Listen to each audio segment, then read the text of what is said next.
Greetings to you all. My name is Benjamin Ferencz, and I'm speaking to you from Delray Beach, Florida on October 1st, 2019. I am particularly pleased to be able to address the North Carolina commemoration group commemorating the Holocaust that took place in Nazi Germany. My involvement in that issue started really when I was in basic training for the United States Army in Camp Davis, North Carolina. And there they taught me not only how to kill the enemy, but how not to get killed myself, which I did quite successfully, because when I was discharged several years later, I was awarded 5 battle stars as a sergeant of infantry who never got killed in all of the 5 major battles of World War II. So I'm grateful to North Carolina for making it possible for that to happen. But there were other things that happened to me in the Army besides avoiding being killed. I landed on the beaches of Normandy. I went through the Maginot Line, the Siegfried Line, to the final Battle of the Bulge. And the horrors that I viewed came to convince me that the worst thing in the world we can do is to go to war. And let me tell you why. I was an immigrant to the United States. My parents fled from Hungary and Romania to avoid poverty and persecution. We came and landed in front of the Statue of Liberty. Send me, you're homeless, you're tired. Those seeking shelter. And my father was able to get a job as a janitor in Hell's Kitchen, and we lived in the cellar. That's where we began. I will jump quick to the special schools I went to and my scholarship at the Harvard Law School, which I graduated in 1943. It was just the time when America was back in war. The Japanese had attacked at Pearl Harbor, and everybody I knew went down to enlist, including me. I experienced the Army's success in detecting talent. They made me a private in the artillery, about which I knew absolutely nothing. But in due course, I passed from private to corporal, and I was promoted, and something new happened. The United States had decided to put on trial the Nazi murderers, who we knew were killing millions of people who didn't share their ideology or their racial prejudices. And I finally managed to get accepted by the 115th AAA Gun Battalion. In that capacity, I went through all the battles, and toward the end, I was tapped on the shoulder and said, "You're wanted in General Patton's headquarters. Your name has been forwarded from Washington. We have been directed to set up a war crimes branch to try German war criminals." What's a war crime? I believe I was the first man in the United States Army to deal with war crimes. I was particularly qualified because as a student at the Harvard Law School, I had done the research for a professor who wrote a book on war crimes. So I knew more about war crimes than he did, and anybody else. I didn't expect what I really saw. I knew about the reports of people being killed because of their race or their color or opposition to the Nazis, but I couldn't quite grasp the sight as I entered the concentration camps one after another. With the entering forces, a tank battalion would come in. I would go in right behind them as close as I could, maybe a day, maybe 2 days later, talk to the commanding officer. I'd say, "I'm here on orders from General Patton, carrying out a command from the President of the United States. We're setting up a war crimes program. I want 10 men to surround the office where these records are kept. Nobody goes in, nobody goes out without my permission. Got it? Yes, sir." I had no insignia on. I refused to wear any insignia of a corporal or even as a sergeant because I couldn't do my job in that capacity. So I just ignored it and pretended I was a general. And it succeeded very well. After all, I was trained in North Carolina. where they told me to distinguish between my right and my left, left, right, for years.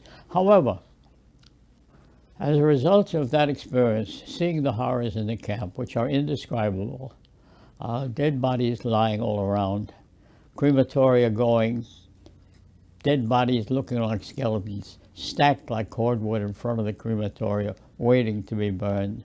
The stench, the horror, the SS running out, the inmates, those who could still move, trying to catch them, the American army pursuing them into the woods. And then I'd move on quickly to the next camp, collect the evidence, go into the office, collect all the documentation showing who had been in the camp. They kept a record how many people they had killed. And I did that from camp to camp. We began in Buchenwald, which was more to the west, and I went on through Mauthausen, Flossenburg, a whole host of camps, all essentially the same. It was a horror which remains to me to this day, and I am now in my 99th year. In a few months, I will reach 100 years of age. Nuremberg war crimes trials were created by the United States initiative. The first were the International Military Tribunal, which had the 4 victorious powers. These were all members of this new international court, which tried Hermann Goering and his chief henchmen for all the crimes in the book. Before that was over, just before it was over, the United States had decided to have additional trials to explain how it was that a civilized country like Germany could allow those crimes to happen and could be committing those crimes. And so we were going to set up 12 subsequent trials. We call them subsequent proceedings. I was the first man in the United States Army to deal with war crimes, and that brought me into the concentration camps that the Third Army was going through as they crossed over into France, into Germany, and so on. And that's where I saw horrors in action, incredible. It's a trial in which I had 22 defendants selected by me for their rank and education. I had several generals. Several of the defendants had doctor degrees. One of them had a double doctor degree. And their reports, which I had captured, showed the systematic murder of over 1 million people, men, women, and children, because they were Jews, because they were considered a potential risk to the Third Reich. And they wrote their daily reports, consolidated in Berlin, distributed to about 99 different branches of the Nazi hierarchy.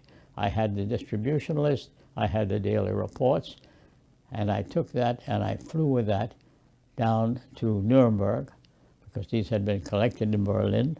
And I said to General Taylor, we've got to put on a new trial. He said, we can't, because the Pentagon has already allocated all the funds for these 12 trials. We're not going to be able to get permission for that. I said, you cannot let these mass murderers go free. I have in my hand absolutely clear-cut, black and white, absolutely clear evidence of murdering millions of people because they were Jews, they murdered their children because they wanted a future safety in Germany, and you can't let them go. He said, well, all the lawyers are already assigned. Can you do it in addition to your other activities? And I said, of course. So he said, okay, you do it. So I became the chief prosecutor of the biggest murder trial in human history. I rested the prosecution's case in 2 days. I proved that the 22 defendants were all top leading positions in the mass murder of over 1 million people. All of the defendants were convicted. 13 of them were sentenced to death. I was supposed to recommend to the judges what punishment there should be. And everybody said, well, you know, hang them all, chop them up into pieces. And I thought that wouldn't serve much of a deterrent effect. The Statue of Liberty and the inscription on the Supreme Court of the United States, equal justice under all, there was no way I could do equal justice. in this case. I had to find some purpose which would be more enduring. And I concluded the only way to do that would be to prevent war making itself. And I asked the court to affirm by international criminal law the right of all people to live in peace and dignity regardless of their race or their creed. If I could get that, then that would be something of benefit to the future and to everyone. And that's what I asked for, and that's what I got. I was then 27 years old. It was my first case. I've been doing a follow-up on that promise since then. And I look back on it now. I've written many books. You'll find them on my website. Everything is free. Books on creating an international criminal court and defining aggression and enforcing international law. We're on a road of doing those things which are all essential to have a more humane and peaceful world, but we're not there yet. First of all, we're inexperienced. We don't quite understand. We have declared under the Universal Declaration of Human Rights that people are entitled to live like decent human beings. But it has not yet reached the ears of the legislators in many cases. To wit, you see our immigration policies today. The Statue of Liberty would be crying if they saw what goes on in New York and in the United States today. We also, although we've begun to create new laws, we didn't have courts to deal with this. And I worked very hard to help create the International Criminal Court that now exists in The Hague. As an honor to me, they invited me to do the closing statement of their first case, which I did. I was 92. So we wrap it up and say, what have I been able to do? What can I pass on to you? The world is changing. It's changing for the good and for the bad. We now have the capacity from cyberspace to cut off the electrical grid on planet Earth. That means that if some adversary with that power, and the Russians have the power, and the Chinese have the power, and the Americans have it, and they use that power, your life is what's in danger, not mine. I've lived a good and full life. I've been very fortunate. But if you ever get into a nuclear war with cyberspace weapons, there'll be no life left on this planet. So I warn you and I ask you, as an old North Carolina recruit, do whatever you can. Everybody can do something to teach humanity a willingness to compromise, a willingness to see the other fellow's point of view. There is no cowardice in compromise. You must have the courage not to be discouraged. You must try to find the peaceful means to settle all your disputes, no matter what they are. That, in fact, is the law under the United Nations Charter. Settle your disputes by peaceful means only. If you fail to do that, your life may not reach my level. So my final words to you are, if you see that some practices are doing serious damage to human beings, regardless of their having committed any crimes, they are crimes against humanity. Not merely is it aggression or aggressive war, it's also a crime against humanity, which should be condemned in the worst possible forms. If you do that, I have no doubt you will survive and you will have a happier life than I have had. So I give you 3 pieces of advice. 1, never give up. 2, never give up. 3, I hear you saying never give up. And that's the answer, how to get there. I wish you the very best of luck to all of you. Thank you.